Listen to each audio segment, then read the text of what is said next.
Le second livre des rois, chapitre 24. De son temps, Nebuchadnezzar, roi de Babylone, se mit en campagne. Joachim lui fut assujetti pendant 3 ans, mais il se révolta de nouveau contre lui. Alors l'Éternel envoya contre Joachim des troupes de Chaldéens, des troupes de Syriens, des troupes de Moabites et des troupes d'Ammonites.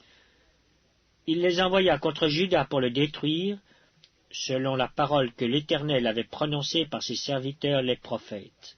Cela arriva uniquement sur l'ordre de l'Éternel, qui voulait ôter Juda de devant sa face, à cause de tous les péchés commis par Manassé, et à cause du sang innocent qu'avait répandu Manassé, et dont il avait rempli Jérusalem. Aussi l'Éternel ne voulut-il point pardonner. Le reste des actions de Joachim, et tout ce qu'il a fait, cela n'est-il pas écrit dans le livre des chroniques des rois de Juda? Joachim se coucha avec ses pères, et Joachim, son fils, régna à sa place. Le roi d'Égypte ne sortit plus de son pays, car le roi de Babylone avait pris tout ce qui était au roi d'Égypte, depuis le torrent d'Égypte jusqu'au fleuve de l'Euphrate. Joachim avait 18 ans lorsqu'il devint roi, et il régna 3 mois à Jérusalem. Sa mère s'appelait Nehushta, fille d'Elnathan de Jérusalem. Il fit ce qui est mal aux yeux de l'Éternel, entièrement comme avait fait son père. En ce temps-là, les serviteurs de Nebuchadnezzar, roi de Babylone, montèrent contre Jérusalem, et la ville fut assiégée. Nebuchadnezzar, roi de Babylone, arriva devant la ville pendant que ses serviteurs l'assiégeaient.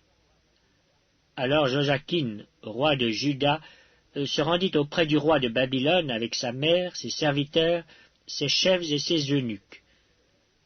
Et le roi de Babylone le fit prisonnier la 8e année de son règne. Il tira de là tous les trésors de la maison de l'Éternel et les trésors de la maison du roi, et il brisa tous les ustensiles d'or que Salomon, roi d'Israël, avait fait dans le temple de l'Éternel, comme l'Éternel l'avait prononcé. Il emmena en captivité tout Jérusalem, tous les chefs et tous les hommes vaillants, au nombre de 10 000 exilés, avec tous les charpentiers et les serruriers. Il ne resta que le peuple pauvre du pays. Il transporta Joachim à Babylone, et il emmena captif de Jérusalem à Babylone la mère du roi, les femmes du roi et ses eunuques, et les grands du pays, tous les guerriers au nombre de 7 000, et les charpentiers et les serruriers au nombre de 1 000, tous hommes vaillants et propres à la guerre.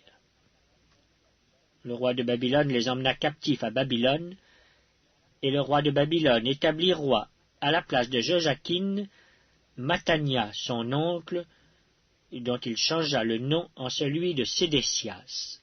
Sédécias avait 21 ans lorsqu'il devint roi, et il régna 11 ans à Jérusalem. Sa mère s'appelait Amutal, fille de Jérémie, de Libna.